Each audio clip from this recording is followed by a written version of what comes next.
It is now time for a motion to adjourn with MPs Chris Famous and Dwayne Robinson.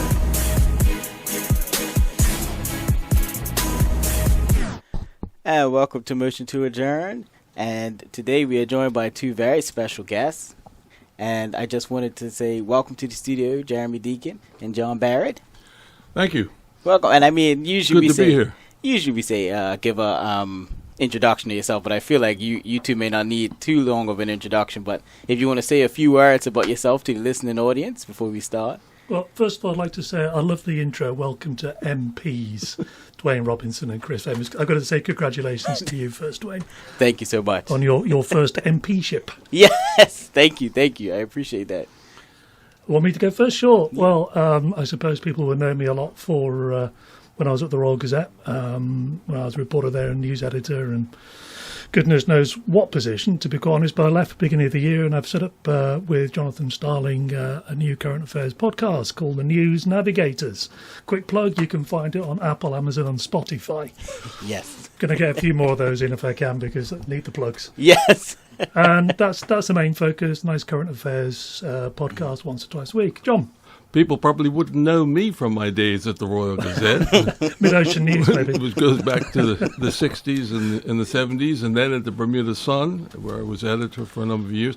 Then at Bermuda Broadcasting, when I was in broadcasting, television, and radio, including a talk show that I've been reminded about today with Alex Scott, Your Turn.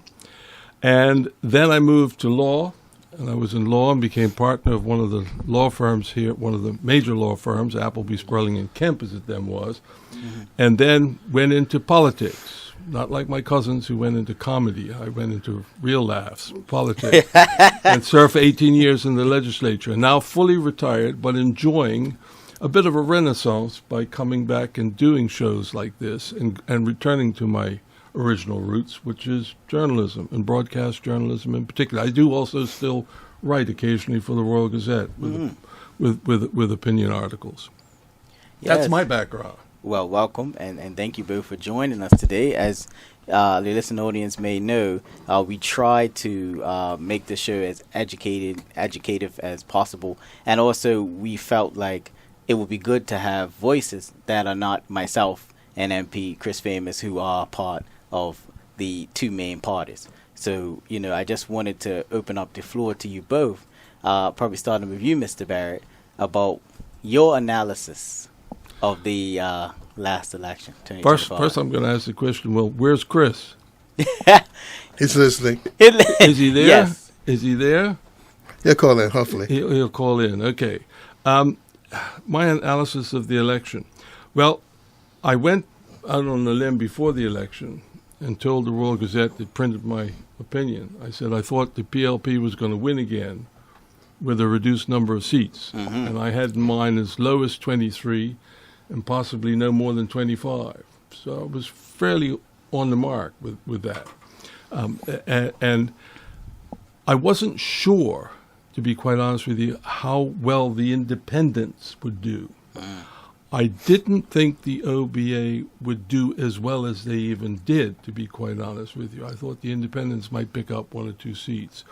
But clearly people felt that wasn't an answer, even in an individual constituency where a particular person was running who had some background and some strength. And the OBA went on and won.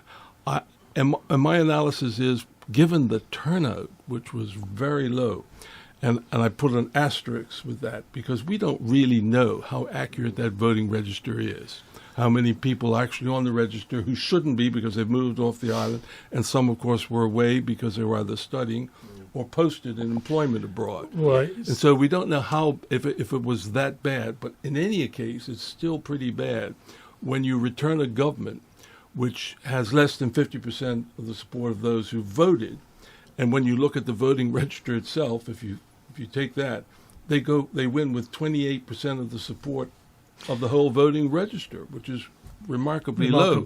Yeah. And the OBA, 20%. And so it wasn't impressive in either case with both parties, in my view. And whether that was because people didn't do the work on the ground like they're supposed to do in terms of canvassing, and I wouldn't know. Although there's one member of your party, I think, who really pounded the pavements for a long period of time, and that was Deacon in one of the War constituencies where he won handsomely. And I think, and I'm not trying to blow smoke, but I think you did a fair bit of canvassing and stuck to the wicket out there in Southampton. And those are the kind of factors that sometimes come into play in close elections. But other than that, I didn't see anything that showed me that it was impressive on the part of anybody. And so badly that if you look at it, and the opposite, what I call the opposition vote, the alternative vote, those who didn't want to vote for PLP who came out and voted, it's clear that I think in about 7 constituencies that if there had been one candidate, a credible alternative, the PLP would have had even less seats. That's a what if. You can't say for sure that people would have voted, but they clearly voted for an independent or the FDM and the OBA. So they were clearly voting away from the government. And it goes to show what happened back in 2012 when the OBA won the government. Those are the seats they should have won if they were looking to get back in the government, and they fell well short of the mark. Understood. Jeremy? Well, I think you covered everything. Thanks, John. Sorry. You agree then? I mean, I remember talking to Curtis Dickinson and Mike Fahey after the election, and everybody then focused on the incredibly low turnout, which, as John pointed out, was something like 55%. And with the PLP winning the power in 12,300 votes, I wondered if it wasn't a kind of a bit of a Pyrrhic victory, to be honest, in the sense that the PLP won, obviously, but at the cost of losing a lot of support at the same time. Now, why they lost support? Was that a protest? Was that a lack of trust? Was that a lack of belief in their policies? I don't really know. I think that the fallout now really is that somehow all the parties are going to have to rebuild that trust with the electorate. For some reason, they chose not to come out, whether they're just tired of the politics, because there's an awful lot of politics going on, and I think people got turned off by that. But I think the net result now is somehow those parties have to rebuild that trust. And I mentioned this before, the cynic in me, and I'm afraid I am a pint half empty, not a pint half full man. The cynic in me says, although it's recognised that perhaps you have to rebuild that trust, nothing will happen until we're 6 months before the next election. Because the PLP is in power, and if the OBA had been in power, it'd be exactly the same thing. They would carry on with their policies and say, it doesn't matter, we won. So I don't think we're going to see any of that, which will be a bit of a shame, because there's a bridge between the parties and the electorate seems to have been broken. I think your point, John, about the number of registered voters is an interesting one. It's hardly changed for the last 3 or 4 elections.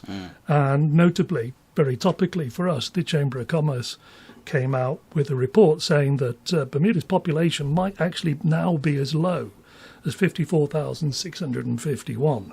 And at the moment it says we're 63,779. Now, you're not telling me if that's the case, that the number of registered voters hasn't gone down. Now, that doesn't take away from what happened at the election, and that doesn't take away from what I said, but I think there has to be a serious recount of the registered voters here if those Chamber figures are correct. And in my experience, the Chamber are pretty good at doing their forecasts and their figures.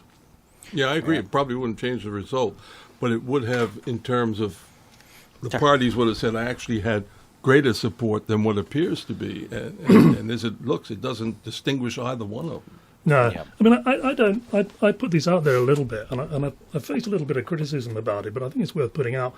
I did wonder if with such a low turnout and such a low share of the vote, whether the PLP can genuinely claim real legitimacy.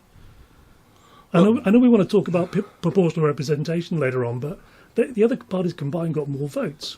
Well, I hear you, Jeremy, but this is the system we have. First past the post, the Westminster system, 36 seats. You take your chances when you run, you take your chances when you vote, and you have to live by the result. Yes. I agree with you, though, that there's a message there, both for the Progressive Labour Party government and the OBA, and even the independents who didn't win. Yeah. And that is the tune has to change, because otherwise I think people are going to see between elections, as you say, all the variations of a plot on the young and the restless. And people and people are tired of it. And no, the people are tired of it. Yeah. Well, some people say that not a non-vote is a vote, right? Like folks who chose to abstain were making their case that no option on the table really appealed to them enough for them to come out and vote. And I mean, it's folks in my constituency now who come up to me and say, "Hey, I'm glad you won. I didn't come out. I wasn't motivated, right?" Yeah, but the question is why. And that's what we drilled down on. Given that previous elections you've had turnouts of over 77%, have such a major fall off, something dramatically has gone wrong. Well, I think that, and I'll get you two's opinion on it, but I think that both parties, one being a third-term government and one being a recovering opposition after quite a trouncing at the polls, I think that both parties had an issue selling a vision or getting people on board as to what direction Bermuda's going in. Because when I knock on doors, that's all I hear is folks are uncertain. People feel demoralized. They're working 2 or 3. So in you lot's opinions, how do you feel that, this government or any party may reconnect with the electorate when it comes to those two being stacked against them? I'll go back to the interview I do with Curtis Dickinson and Mike Fay. They just kept saying you've got to regain trust. But how the hell do you go and regain trust? I mean, the way you do that is to implement your policies that benefit all Bermudians. Mm-hmm. I find it hard to answer that question because I think the answer will be speculative. The people who will know best are people like yourself and Chris Famous who actually knocked on doors and spoke to people in your constituencies. Mm-hmm. And you've got to be honest with yourselves, honest with your party, and honest with the country as to what the message was of those people you saw who didn't come out and vote and what the problem is. Those are the people you have to regain, if not their trust, their confidence in not just you, but the system, and that the system can work for them. And we never saw any polls. I didn't before this election. Usually you see some. Yes. The Gazette used to do them. There wasn't one. I'm guessing that the parties may have done some and may have known which way it was going, although I spoke to a senior member of your party after I was in a pub having lunch with someone, and he came up to me and said, "Oh, I see you're predicting a PLP victory, an OBA loss." And I said, "Well, actually, I'm predicting a PLP win with reduced seats." He said, "Well, I think you're going to be surprised." And I said, "Well, he may know something I don't. That's for sure." And whether he was talking from polls or just being usual, bravado, I don't know. But clearly, there's something afoot. I've said this already. I've written about it already. And it's going to require those people who knocked on doors, who honestly know, who can feed that information to their party, who knows who didn't come out. You keep these records. Surely today people do it, and with computers, it's a lot easier than the way we used to do it manually, with these little index cards. And you'll have a pretty good idea. And it would be nice if that was shared with the country, honestly and openly, without putting too much political spin on it. That's the kind of data that helps us and helps other people not only know what's going on, but regain confidence, faith, and trust in the system. It's interesting you talk about confidence. First thing I should say, I did interview the Premier and he said he'd be happy with 23 seats. So I figure he must be very happy because he got more than 23. But it's interesting what you say about confidence. Now, one of the things I think people have lost confidence in is the government's ability to do what it says it's going to do. And there's a really good example, and it's backed up, I think, by the Chamber of Commerce report about lowering the cost of living. And always lowering the cost of living, doing this, doing that. But if you actually look, I mean, it's fascinating. So food inflation, according to the Chamber in the USA, from December 2019 to October 24, was 28%. Over the same period here, it's 24.4%. So you've got this disconnect with what the government is promising and what people are actually seeing when they check out at the food counter, at the supermarket. And they've got no confidence, perhaps, that the government can actually do what it says it's going to do. And those figures are very stark to me. And they do speak a little bit, and I've spoken to other people about this who agree, that there is a two Bermudas. There's the guys who are really suffering at the checkout desk, and then there's the others. And I think, pure speculation, obviously, but all the people I've talked to, this report speaks to that. there's no confidence that the government can actually do one of the most basic things, and that's lower the cost of living. Well, just to segue really fast, because MP Chris Famous isn't here to put a little stopper on for his party. So, but I just got to mention she's ill calling. okay, good, yes.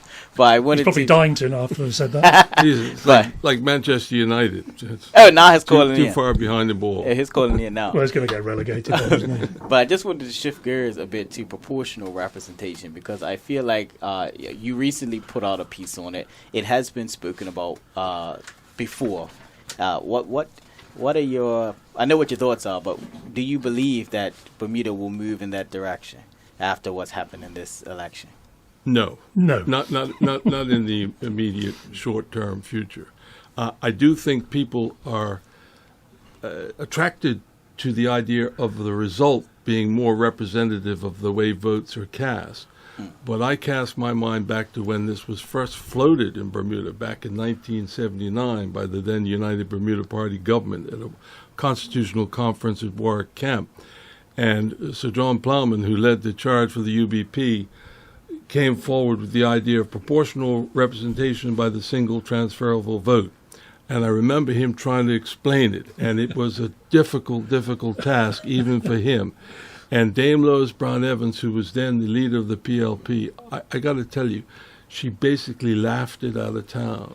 And she said, the people here in Bermuda, my people, have only just got recently universal suffrage, one man, one vote. And it was actually 2 votes back then, dual seat constituencies. And we're not going to move to that until we get single seat constituencies. Dame Lois was reminded by the then premier, this is a little historical fact for you, well, excuse me, but the PLP proposed proportional representation at the 1966 Constitutional Conference. And Dame Lois explained, well, that was when you were pushing dual-seat constituencies, and it looked like it wasn't going anywhere. And we thought proportional representation might give us, the Progressive Labor Party, better representation for the number of votes that we get, that we deserve more seats in the House. And that's the strength of the argument to proportional representation. But quite how it would work, the one thing about it that I don't like, straight up and down proportional representation, is the parties get to choose a list. Who will be the top of the list, so that once you have one seat, that person goes in, then the next and the next. And so the party's deciding who the MPs will be in order. You follow what I'm saying? And that is not something that will go over well in Bermuda, where people do like to have a direct relationship with their MP, whether it be the one they voted for or not, because it's somebody they know they can call to get things done. Now, what you might be able to try, and this is something I'm floating in a column that's soon to come out, I hope, is that is the Senate an anachronism? You serve there. Is it something we want to keep? And if we do want to keep it for the check and balance that it provides, and the only check and balance it provides is it can delay legislation for a year, as long as it isn't financial, which is reasonable enough when your government control, you don't want your government of the day stymied by an appointed Senate. I understand that. But what about if the Senate was elected by proportional representation on fixed terms, and you had Bermuda divided into 3 areas, East, West, and Central, and then people had the opportunity to exercise their vote by proportional representation for the 11 members of the Senate. Now you might find interest in proportional representation and what that brings to the table. But all of that requires a constitutional conference. And the question was, does Britain have the appetite for it? They might like to come out and have a trip to Bermuda and have a constitutional, I don't know. But whether they'll be amenable to a change depends, I think, on whether or not what's proposed has the wider support of the community. The last time we had constitutional change to move from dual seats to single seats, it had long been in the PLP platform, right from day one, going back to that constitutional in 66. They won an overall and commanding majority, and the British government said, yes, we'll implement single-seat constituencies without a constitutional conference. But that's when it looked like it had strong support in the community, and it did. I like the idea of trying it out in the Senate. I think you may get a few independents actually been elected that way, which I think would be important for the balance of the Senate. But it'd be worth trying out. It'd be interesting to see what happens. I'm not a fan of PR, I have to say. I think that every opposition party thinks proportional representation is good until they get into power, when they don't need it. And, I don't think it ever will really progress. I think there are a couple of pluses to it. I think that it would give a minority a voice. So if a couple of independents had got in and they had to do a coalition government here, it would have given them a voice. And I think that's important because it's wider representation of the community. And like I say, it broadens the representation, I think, which is important. But I think there are more negatives, actually. I think if you do that, then very often, say those two independents join forces with the PLP, just suppose, they could use their influence to seriously water down the PLP policy, which the majority of people is still voted for. And I don't think that's a good thing. I think also they may get their policies imposed on the majority, and I'm not sure that will go down too well. I think it actually therefore give them a little bit of outsized influence, which I don't think would be good. But the Senate might be a good place to might be a try good it, place. because already you've got, they're all appointed there. Correct. But the other thing with proportional And representation... there are 3 independents, Well, I agree. so-called appointed. But I mean, if you look at the last election with the PLP getting 12,300, the OBA 9,133, Independents 2,281, FTM 949, Imperial Group 116. How many parties would be represented in government, and how many people would you have to form a coalition with, and how unstable would that be potentially? No, but that wouldn't be a factor if it was the Senate and not the No, House. I'm not. I'm talking about the House. Yeah, I'm talking about PR and that's based what- on the last election. How unstable could that government and be? quite how it would work, how you would implement it. Yeah. It requires a great deal more work and thought Yeah. than it first appears when you look at it. The idea. I mean, one of the things that's attractive too is this thing called ranked choice voting. I haven't heard of that one. Yeah, that's where you vote. Instead of just putting a tick, you would vote this person, he's my first choice, this is my second choice, this is my third choice, if there are 3 candidates. And what you say is no one wins until they get the support of 50% of those who voted. So if the first person who was first gets, say, 40%, you then go to the second choice of people, factor that in, and see if that person goes over the line with 50%, or whether the person who was second goes over the line. It's a complicated, well, not that complicated, but it's complicated enough that people would say, well, what's going on here? Yeah. You with me? Yeah. You sure that this is the right result? Yeah. I won the most votes. Surely I'm the one who should be sitting in the House, not a fellow who was somebody's second choice. Right. Or lady. And I think, in my humble opinion, I think that we, as a island, no matter which side you're on, needs to focus more so on civic engagement and civic education before we even think about changing the system. Because right now, unfortunately, a lot of Bermudians don't really understand the system we have now, and how it can be used in their favor, and how government and opposition can utilize different things. So, even when you're talking to folks on the doorstep, a lot of folks were asking me, okay, what does the transition mean from you being a senator to being a member of parliament?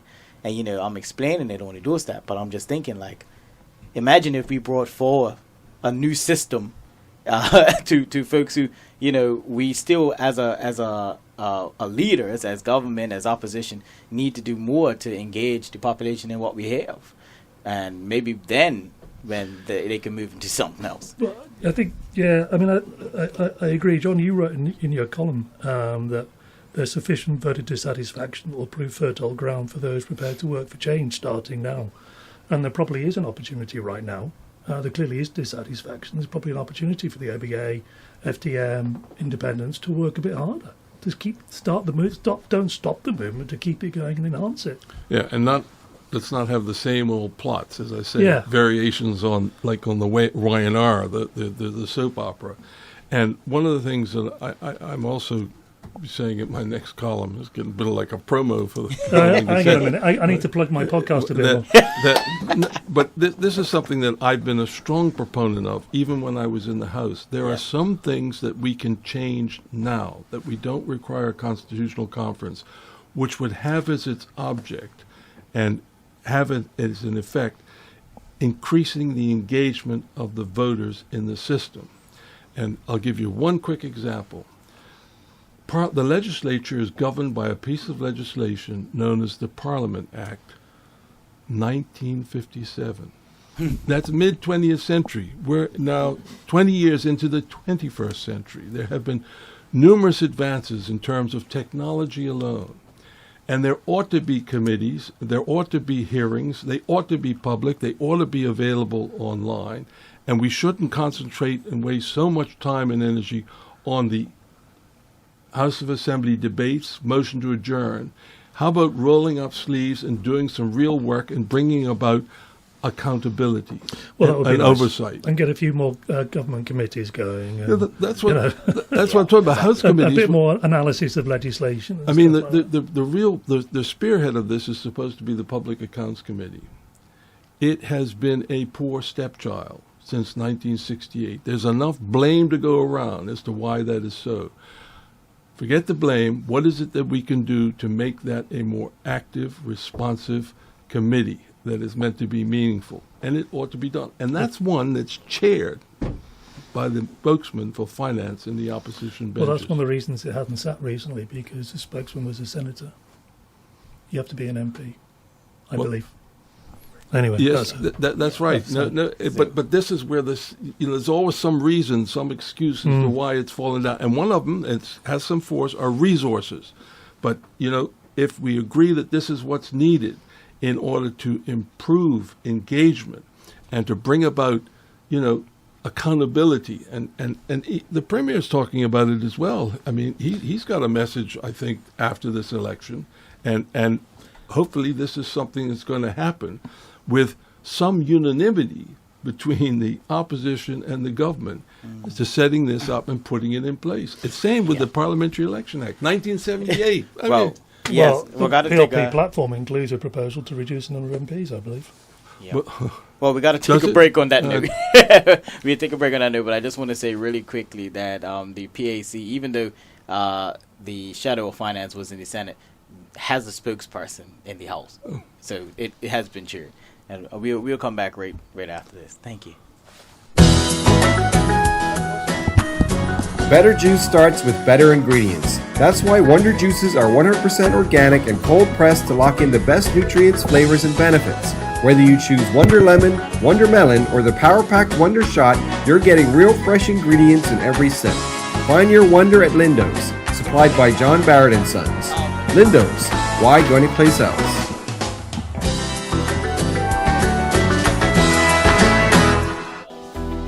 Power 95 is proud to present SCAR Survivor Hour. Join host Debbie Ray Rivers, SCAR's founder and survivor, along with Dr. Alicia Hancock, a seasoned clinical psychologist, as they tackle the crucial issue of child sexual abuse.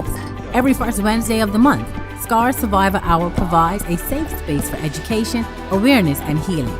Learn how to prevent child sexual abuse, support survivors, and understand the lasting impacts of trauma. Don't miss SCAR Survivor Hour, only on Power 95 Radio, because together we can make a difference. Welcome back to Motion to Adjourn. Do we have an MP on the line? Nah, that's it. Okay. So just going back to what was said before the break. The reduction of MPs and the number of MPs has been a discussion topic for a lot of people. And I know a lot of younger people really support that.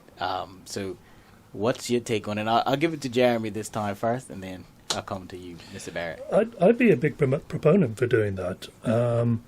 But I would insist, if it was me, that those MPs were full-time, that if necessary the budget for the number of MPs we have now stays the same, so they get a pay rise, and that they sit every week, and that they do far more analysis and critique of government legislation that because they're full-time, we do see the Public Accounts Committee and other committees that exist sitting in public for transparency and public scrutiny.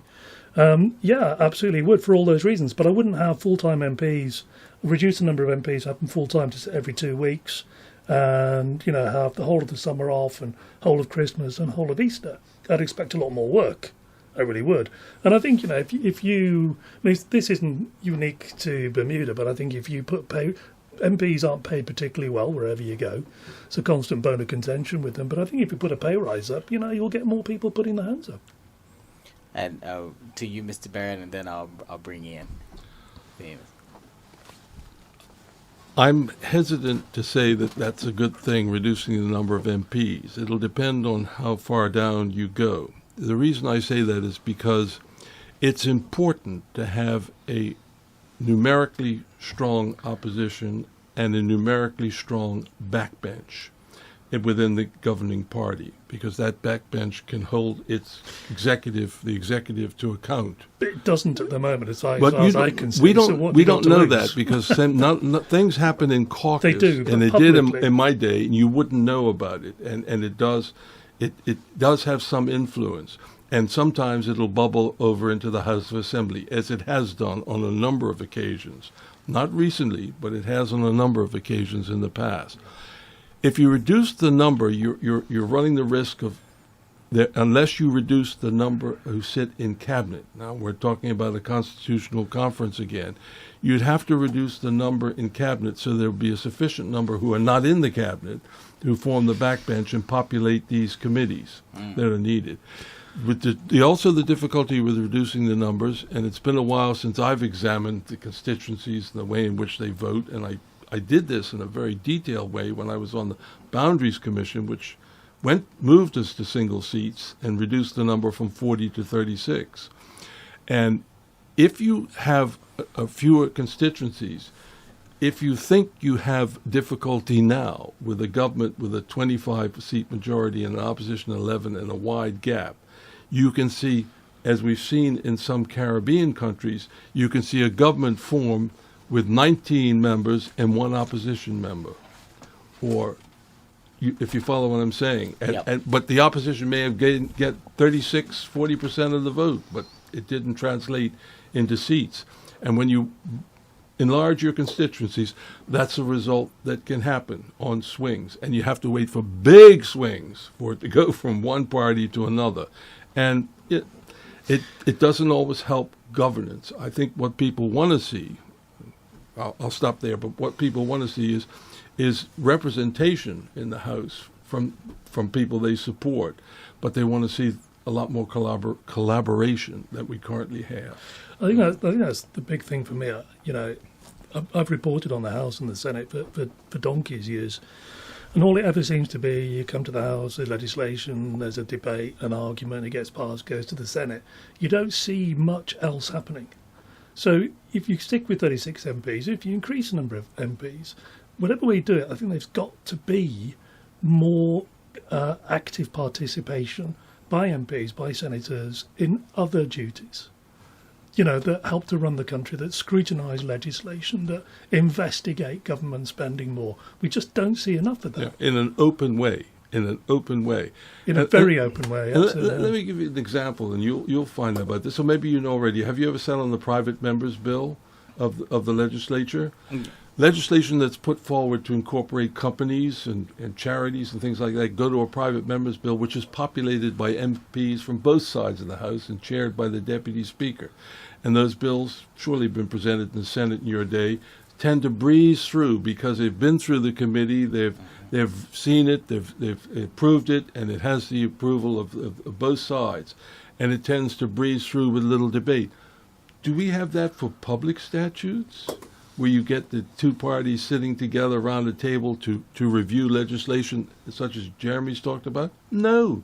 But you would have think there would have been a greater value in doing that with legislation that's going to affect the lives of everybody in Bermuda, as we do with private members bills. And I think that should be open to the public. And when I say open to the public, you have it available online so people can see, review, comment, and see their MPs in action in this point. And then when you get to the House, you may still disagree on whether this is good legislation or bad legislation, but at least all the I's and T's have been dotted and crossed by both parties.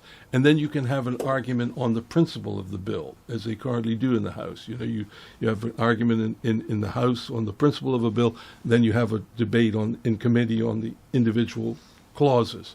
And you can still have your disagreement open in the House. But a lot of some of the other hard work, where people have had an opportunity to collaborate and work and review, has been done ahead of time. Just going back to the point you made, you'd have to reduce the size of cabinet if you reduce the number of MPs. Is that a problem? No, but how big is the cabinet now? 13 or 14? I can't remember. 13, I think you can have. Do we need 13? I wouldn't have thought so. Somehow. No, I don't think so. But I mean, there's some very small ministries there. That yeah. Well, let me bring in MP Chris Famous. I know he's been waiting patiently. MP, you there? Good evening. What, you Mr. Speaker now? Hey, don't promote me. Is he coming from Old Trafford or what? Yeah. Good evening. Good evening, gentlemen, and hey, Chris. Good evening, brother Don, and most of all, good evening to the people of Bermuda. I don't want to stop the flow because Mr. Speaker there is handling it pretty well. I just want to thank you all for being guests on the show, bringing a different perspective. Although some may need to be challenged later down the line, but I'll get you on my podcast, Chris. But what I will speak to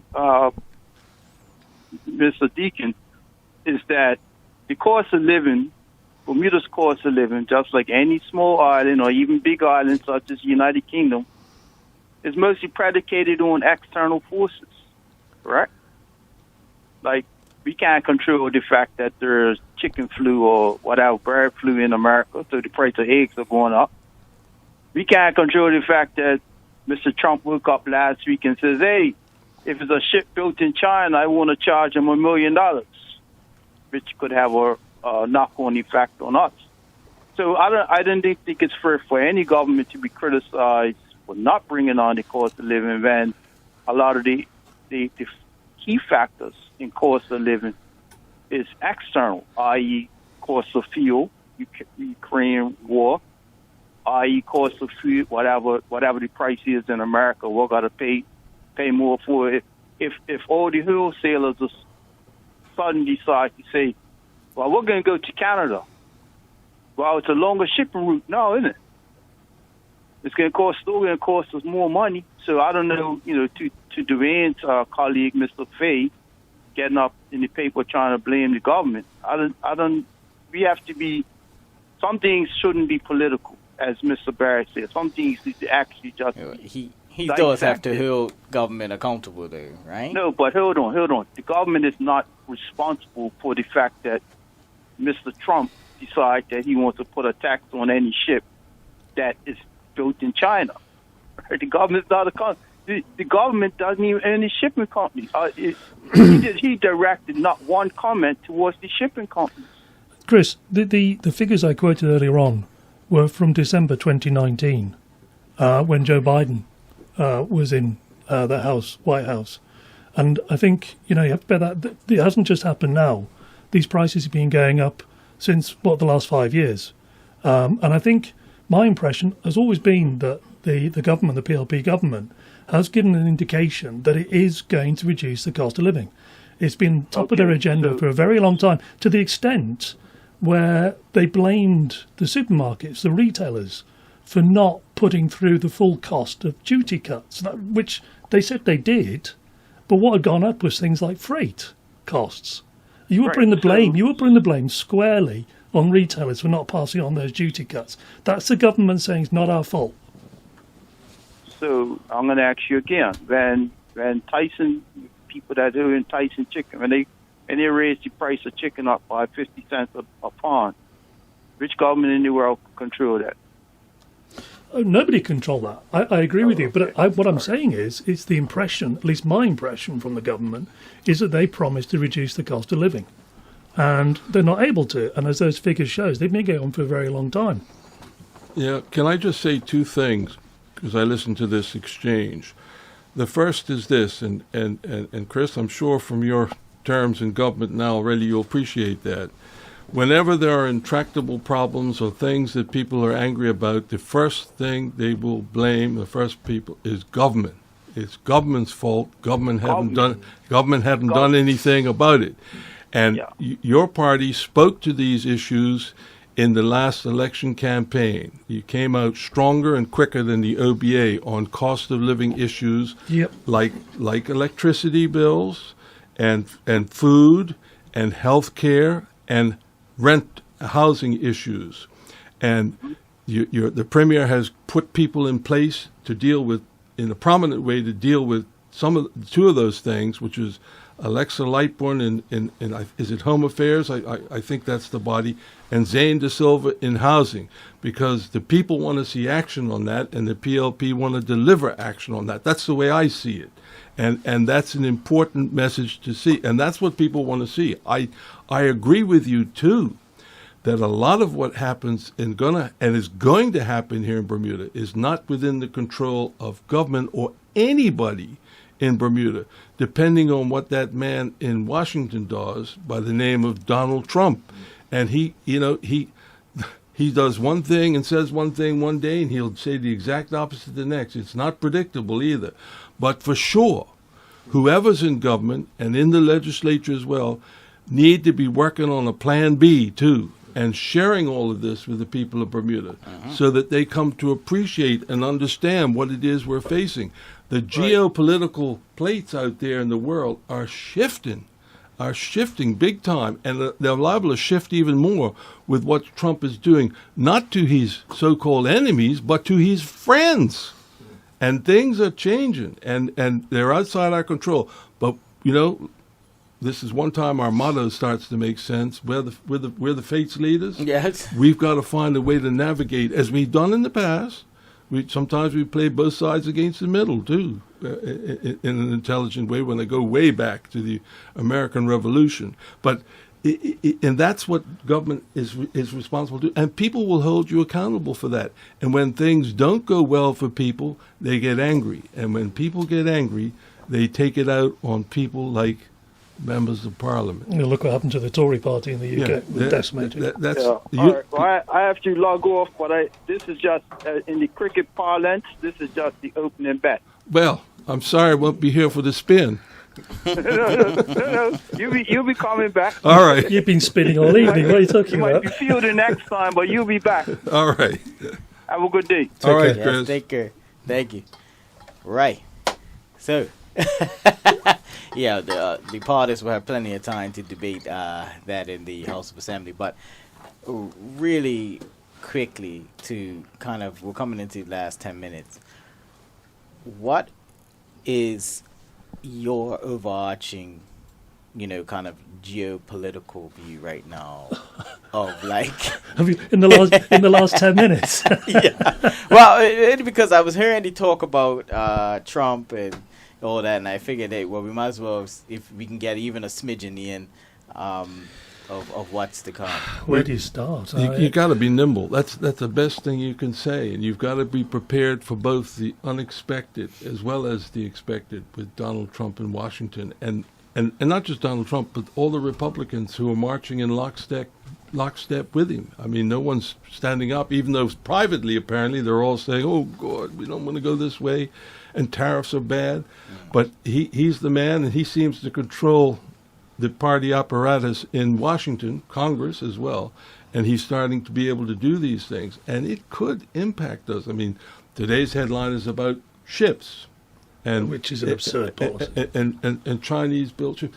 He's got the military preparing options for the Panama Canal. I mean, and he keeps talking about Canada, and not just jokingly, as the 51st state and how that border could be moved up further north. Mm-hmm. He's got designs, and it's not too dissimilar to the fellow who sits in Moscow in terms of expansionist aims. And that's how things are shifting. And, we could got to keep our heads down, obviously, and navigate the best possible position for Bermuda. But it's not going to be easy. I mean, I don't want to be an alarmist. But suppose this happens. Mr. Trump, what's he looking to do? He says he's looking to make America great again. How's he looking to make America great? By bringing all the wealth back into the country, by bringing manufacturing back and jobs and keeping everything in the United States. Heaven forbid he should cast his eye on Bermuda and the insurance and reinsurance business here and say to himself, well, these people insure a lot of the properties in Florida, and up and down the East Coast, in California. Why are they in Bermuda? Why aren't they here in the United States? And the man is liable to do anything, try anything, to persuade people to come back on shore. It's, and all that tax. You may think that's, and I say I'm not being alarmist, but I'm just saying these are things we have to be prepared for, because that's an important industry, in the wider sense of the word, industry in Bermuda. Yeah. I think John's absolutely right when he mentioned a plan B. I think it's imperative that the government and the opposition work together on a plan B, and that all businesses get buy into that as well. You just don't know what's going to go. I mean, if this bizarre tax on Chinese ships, I mean, the 55% of the world's ships are built by China. I mean, it just doesn't make sense. It'll stop all trade with America itself. It doesn't make sense. But if something like that does come through, we've got to have a plan B. We absolutely do, and it's got to be happening now. And I think that's just for food security. I mean, the tariffs on steel, is that going to affect Bermuda? You've got to have a plan B for that, for a different supplier. If the tariffs go up and Americans' disposable income goes down, if there's a Trump session, as they're talking about, there needs to be a plan B for tourism. Because there's less disposable income in American people's pockets. Correct. So I think I mean, you never know what's going to happen. I mean, again, this morning it says we'll get Greenland come what may. You just don't know what's going to happen with it. You don't know 1 minute who's going to side with. Is he going to side with Putin all the time, or is he suddenly going to come out against him? You just don't know what's going to happen. And I think been listening to a lot of podcasts about this, and the prevailing theme seems to be don't take him literally, but take him seriously. And I think that's probably a good way of thinking about it. Take him seriously and get a plan B in. Yep. And just, we touched on it briefly, but the reinsurance and insurance returning back to America, that brings up the corporate income tax in my mind, right? And the current government, whether you're for or against them, has hinged a lot on the revenue or projected revenue of this corporate income tax. What are your thoughts on that? And it's, because I just read something, I think it was from, I don't want to say the wrong country, but basically somebody was saying that they recommend not to, because America is now going back on its word to support the OECD in that tax. I think it's fair enough. I'll be very brief. It's fair enough to plan for the best, but you should also prepare for the worst. And be honest with people about that. And when I say honest, straightforward. Be real. Tell them what the situation is. Yeah. I am not in any way, shape or form an expert on the corporate income tax. Yes. My understanding was that America hadn't adopted it anyway, although they may reduce their corporate income tax to 15%, but at the moment they haven't. And that it really affects businesses doing business in Europe. And that people who are paying it here have chosen to pay it here. They could pay it elsewhere, but they've chosen to pay it here because they like paying it here. Whether Trump will make a difference in that, I really don't know, because it doesn't, as I understand it, really affect American companies. I was told, and I'm happy if somebody calls in and corrects me, that Cayman is not adopted the CIT because it does mainly business with American companies. Anyway, so it doesn't really affect them. So I don't know what Trump, but John's right, and it comes back to the plan B. You've got to have a plan B for something like this. I mean, all the reinsurance guys I've ever spoken to say they like it in Bermuda, they know they've got to pay the tax, so they might as well pay it here. I think the biggest thing with CIT, and people like Christian Dunleavy have made this point over and over again, is that Bermuda has to remain really competitive. Because if, I don't know, a big Renry, I'm just picking on you out of the blue, chooses to pay an island because labour's cheaper. The potholes aren't as bad in Ireland. We've got to remain competitive. And I think from everybody I've spoken to, that seems to be the main issue, staying competitive here to make sure the companies pay their tax here and stay here. I think that's a fair assessment, although we never know what will happen when President Trump brings muscle to bear on people. And we've seen what that does in some cases already. It's unbelievable. Well, just really quickly, to close out the show, I'd like to just get your opinion on what you may expect from, the throne speech coming up tomorrow. I mean, we had a throne speech literally about 4 months ago. 5 months ago in November. So what are some of your thoughts before we close out? Just to your point, first of all, throne speech in November, mid-year spending review, pre-budget report, throne speech in March, budget in May. That's 5 things in 7 months. Kind of a bit overkill, maybe. And I don't think the delay in the budget has been properly explained. It is to let ministers get used to their new ministries. I think that's a load of twaddle, personally. But I think what can we expect? Well, I think if it has been delayed because they want to get grips with their new ministries, and also I think the explanation was to make sure the budget aligned with the platform. It's basically going to be the PLP platform, and it'll be the fare of Bermuda. What I really want to see is if things like change the law on abortion is going to be in. That was one of the standout things to me in the PLP platform, because I think generally speaking it's a very conservative country. And so at the moment you have to get approval from a committee to have an abortion. Yes. A woman doesn't have the right over her own body, so they want to change that. So I want to see if that comes in. They want to equal the age of consent. And again, I thought in a very conservative country that was an interesting one. So I want to see if they're really going to pursue that and have it in the throne speech as an issue for the next legislative year. Cannabis, they're going to talk to the UK about changing the law with it in line with what the UK wants. So I really want to see that in as well. And there was some talk of, as I mentioned before, I believe in the platform, I'm sure I'll be put right, of potentially reducing the number of MPs. I want to see if they're serious about that. So I really want to see if those things are in the throne speech. Okay. Thank you, Jeremy. I personally, I think the PLP would be wise to lead with the issues that count the most to people. And the big one would be cost of living issues and what you propose to do, how you propose to tackle those issues, as tough as they may be. And I would expect to see something up front and large on that. Well, that'll be their platform. Well, yeah, and exactly. And what's in the throne speech ought to track fairly closely what was in their platform and not deviate too much from what they had in November. Although they're entitled to deviate, and any deviation ought to be positive in this sense, that it reflects that we understood what people were saying when they voted in February. Where there's some kind of acknowledgement that all is not as well as one would have hoped, notwithstanding that they won 25 seats. And you would expect to see some acknowledgement of that. How far they will go on big issues like the number of MPs, we'll see. That requires a constitutional conference, and if you're going to do that, you're going to maybe take on some of the big issues as well. But up front, for most of the people who are, living their daily lives, it's got to be cost of living and what you're going to do, and even those damn potholes. Even those. Don't worry. With the CIT, they're going to be filled with gold, mate. But but these are big everyday issues that that people want because they want to get away from. Doesn't matter who gets elected. What difference does it make anyhow? But people want to see some differences. Agreed. I want to see the potholes filled.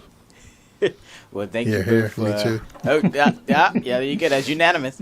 Well, thank you both for joining us. That was Jeremy welcome. Deacon and John Barritt. I appreciate it. Hopefully, we'll have you both back after the. And you enjoy your day tomorrow. Yeah. When you get sworn in the House of Assembly and all that ceremony. And congrats on making it. For Chris, it'll be.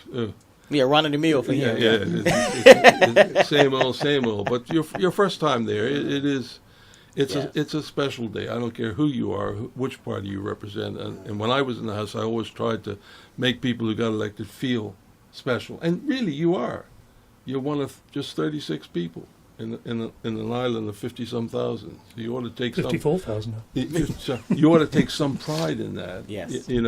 And reflect the same way some appreciation for where you are and I'm not trying to tell you how to suck eggs, but I'm trying to tell you. No, I appreciate it. Embrace the day. Yes. Thank you so much. And with that, we'll close out, and we'll see you next Thursday. Thank you to all the perks who listen to us and stop us on the street, and we hope to see you next Thursday.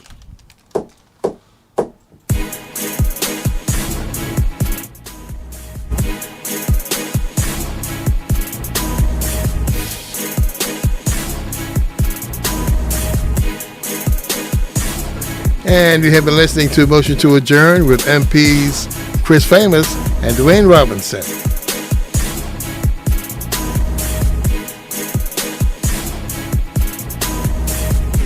You're locked to Power 95, Bermuda's big station at 94.9 FM, a Bermuda Broadcasting Company station.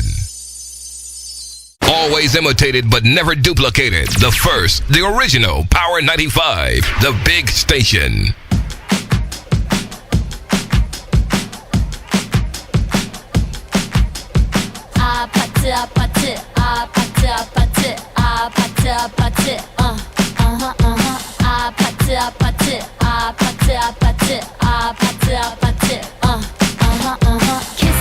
Kissy face, sent to your phone, but I'm trying to kiss your lips for real.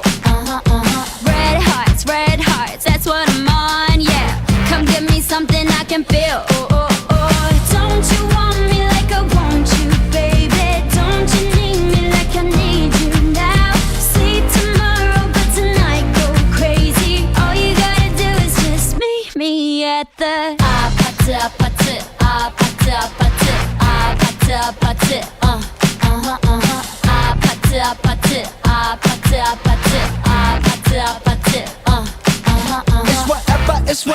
It's whatever you like.